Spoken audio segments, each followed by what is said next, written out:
पूरे सदन की देशवासियों की मांग है कि विनेश को वापस खिलवाने के लिए सरकार हस्तक्षेप करे, मोदी जी हस्तक्षेप करे। खाली ट्वीट करने से काम नहीं चलेगा। विनेश फोगाट ने जिस तरह उसको ओलंपिक से बाहर किया, प्रधानमंत्री जी को इसमें हस्तक्षेप करके 56 इंच चौड़े सीने की बात कर रहे हैं। पूरा देश देख रहा है, प्रधानमंत्री जी को ओलंपिक रुकवा के ओलंपिक खिलवाना चाहिए। मेरा निवेदन है कि आज सबने चिंता जाहिर की, पूरा देश आज देख रहा है, 140 करोड़ देशवासी।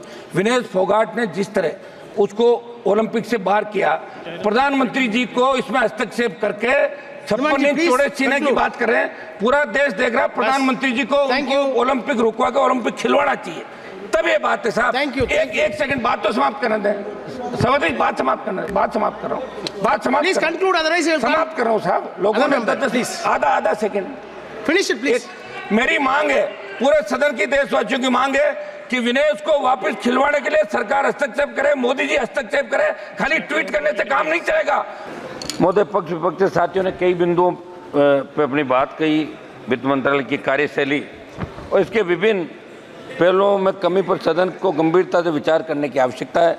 महोदय, इसलिए भी महत्वपूर्ण ये बात क्योंकि वित्त मंत्रालय देश की आर्थिक नीतियों और योजनाओं का संचालन करता है और इसकी कार्यकुशलता का सीधा प्रभाव देश की आर्थिक स्थिति पर पड़ता है। सभापति महोदय, वित्त मंत्री जी ने इस बजट के अंदर कहा कि नए टैक्स रिजीम के तहत अब 7 लाख रुपए तक की इनकम पर कोई टैक्स नहीं लगेगा, यानी कि टैक्स रिबेट को बढ़ा दिया। इससे पहले 5 लाख रुपए तक मिलती थी, अब 7 लाख तो कर दिया, लेकिन वो इनकम यदि 7 लाख से 1 रुपया भी अधिक है तो कितना टैक्स देना पड़ेगा? और कैपिटल गेन इनकम में 7 लाख तक वाले को भी टैक्स देना पड़ेगा। ऐसे में आप स्पष्ट करें कि आखिर सच्चाई क्या है, क्या आप केवल गुमराह करें? मेरी मांग है कि 7 लाख से बढ़ा के इसको 10 लाख किया जाए। सब महंगाई की मार आज पूरा देश झेल रहा है, आम आदमी झेल रहा है। जिस तरह बच्चों को पढ़ाना, घर चलाना, घर के बड़े बुजुर्गों की दवा इलाज के लिए बचाना नामुमकिन है। मेरी मांग है कि पेट्रोल, डीजल और घरेलू गैस की कीमतों को जनहित में तत्काल कम किया जाए ताकि महंगाई भी कम और महंगाई कम करने के अन्य ठोस उपाय किए जाए। ओपीएस की बहुत पुरानी मांग है इस देश की। मैं मांग करता हूँ कि देश में केंद्रीय कार्मिक पैरामिलिट्री के जवान लगातार ओल्ड पेंशन स्कीम को फिर से लागू करने की मांग कर रहे हैं। मेरी मांग है ओपीएस पुनः लागू की जाए। जीएसटी, ट्रैक्टर सहित अन्य कृषि उपकरणों को जीएसटी मुक्त किया जाए। एमएसपी पर कानून बनाते हुए किसान की पूर्ण उपज एमएसपी पर खरीदने का प्रावधान, जब किसान आंदोलन चला आपकी सरकार ने आश्वस्त किया था कि अब की बार हम एमएसपी पर खरीद का कानून बनाएंगे और ये निश्चित रूप से आपको बनाना चाहिए। हमने इसलिए एनडीए छोड़ी जब किसानों का आंदोलन, पहले हम उधर ही बैठते थे। सभापति महोदय, किसान कर्ज माफी 16 लाख करोड़ रुपए का कर्जा धन्ना सेठों का माफ किया पिछले सालों के अंदर। मैं मांग करता हूं कि किसानों का तो 15-16 लाख करोड़ का कर्ज है देश के अंदर विभिन्न राज्यों में, वो तमाम कर्ज माफी की जाए, नया इसका रोड मैप बने। खनन के अंदर समझ में देश की खनिज नीतियों में बदलाव की जरूरत है। मेरे संसदीय क्षेत्र प्रदेश के अंदर लाइमस्टोन प्रचुर मात्रा के अंदर है। किसानों को उनकी खातेदारी में खनन के लिए छोटे पट्टे दिए जाए और बजरी के लिए भी खातेदारी भूमि में भूमि मालिक को ही छोटे पट्टे देने का प्रावधान बनाया जाए ताकि माइनिंग माफिया ऊपर लगाम लग सके। पशुपालन, राजस्थान में 3 वर्ष से कम उम्र के बछड़ों पे जो विश्व के अंदर सबसे प्रसिद्ध मेरे हमारे नागौरी नस्ल के बैल बछड़े जो विश्व प्रसिद्ध है, लेकिन धीरे धीरे खोते जा रहे हैं वो, क्योंकि सरकार किसी तरह का प्रोत्साहन नहीं दे रही है। 3 वर्ष से कम उम्र के बछड़ों पर बिक्री व परिवहन पर लगी रोक को किसानों व पशुपालकों के हित के अंदर तुरंत हटाई जाए।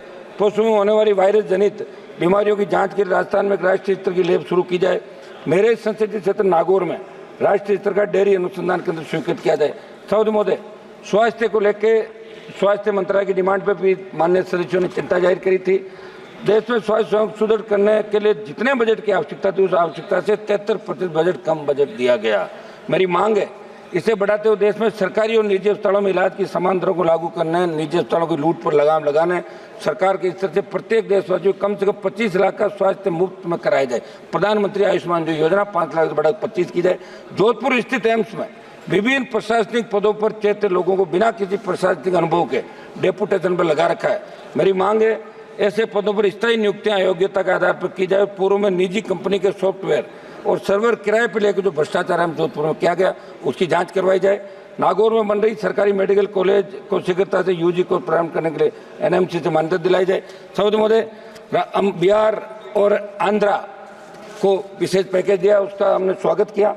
मैं मांग करता हूँ कि राजस्थान की विपरीत भौगोलिक परिस्थितियों को देखते हुए विशेष आर्थिक पैकेज राजस्थान को दिया जाए। रेलवे के अंदर बीकानेर से नागौर होते हुए दिल्ली जाने वाली हमारी सराय रोहिला एक्सप्रेस ट्रेन का संचालन नियमित करते हैं तो इसका नाम गोरक्षक वीर तेजाजी महाराज के नाम से किया जाए। कुचामन, नामा, मूंडवा तक खजवाड़म, देशवाल की छोटी खाटू आदि जनता की मांगों ट्रेनों का ठहराव स्वीकृत किया जाए। फलोदी नागौर तक नई रेल लाइन के सर्वे को जाहिल होते हुए डीडवा कुचामन तक बढ़ाया जाए। नोखा, बिदासर, लाडनू, सुजानगढ़ रेलवे लाइन के सर्वे पर कार्य किया जाए। सबसे मोदे नागौर में केंद्रीय शुष्क कृषि विश्वविद्यालय जो बजट 2014-15 के अंदर घोषणा करी थी, तत्कालीन वित्त मंत्री जी ने राजस्थान में केंद्रीय कृषि विश्वविद्यालय की स्थापना करने की बात कही, लेकिन तत्कालीन राजस्थान सरकार की कमी के कारण वो बजट घोषणा क्रियान्वयन नहीं हो पाई। मेरी मांग है कि संसदीय क्षेत्र नागौर में केंद्रीय शुष्क कृषि विश्वविद्यालय स्वीकृत किया जाए। किसान सम्मान निधि की तर्ज पर पशुपालक सम्मान निधि की जाए। देश में राष्ट्रीय राजमार्ग पर 983 टोल नाके, जिसमें सर्वाधिक मेरे राजस्थान में 142 टोल बूथ है, लेकिन टोल लेने के बावजूद सड़कों की बदहाल स्थिति है। जयपुर अजमेर के मध्य 4 से 5 घंटे लगते हैं। मेरी मांग है कि प्रदेश और देश को टोल मुक्त किया जाए। कुछ प्रमुख मांगे समझ मैं रख देता हूँ। मेरे संसद से नागौर के खीमसर पर्वत डीडवाना नागौर जिले के मेड़ता में नए केंद्रीय विद्यालय जो स्वीकृत है, लंबित प्रस्ताव है, इनको जल्दी चालू कराया जाए। क्षेत्र के ही मकराना, जाहिल, लाडनू, मुख्य और नए केंद्रीय विद्यालयों के स्वीकृत प्रस्ताव केवी संघ माध्यम से मंगवाए जाए। नागौर लोकसभा क्षेत्र में नागौर और डीडवाना, कुचामन 2 जिले। वर्तमान में कुचामन में नवोदय विद्यालय परंतु नागौर में नवोदय स्कूल नहीं है। मेरी मांग है कि नागौर में नवोदय स्कूल खोला जाए। एक मिनट समाप्त कर रहा हूँ सर। डीडवाना अलग जिला बन गया तो वहाँ मेडिकल कॉलेज की स्थापना की जाए। मेरे संसदीय क्षेत्र राजस्थान की तमाम सरकारी स्कूल जर्जर स्कूली भवनों के साथ नए भवन बनाए, स्कूल में मरम्मत योग्य कमरों की व्यवस्था। सभापति महोदय, एक मांग में करूंगा, एक मिनट लास्ट समाप्त कर रहा हूँ साहब। लास्ट मेरा निवेदन है, 30 सेकंड साहब, 30 सेकंड मेरा निवेदन है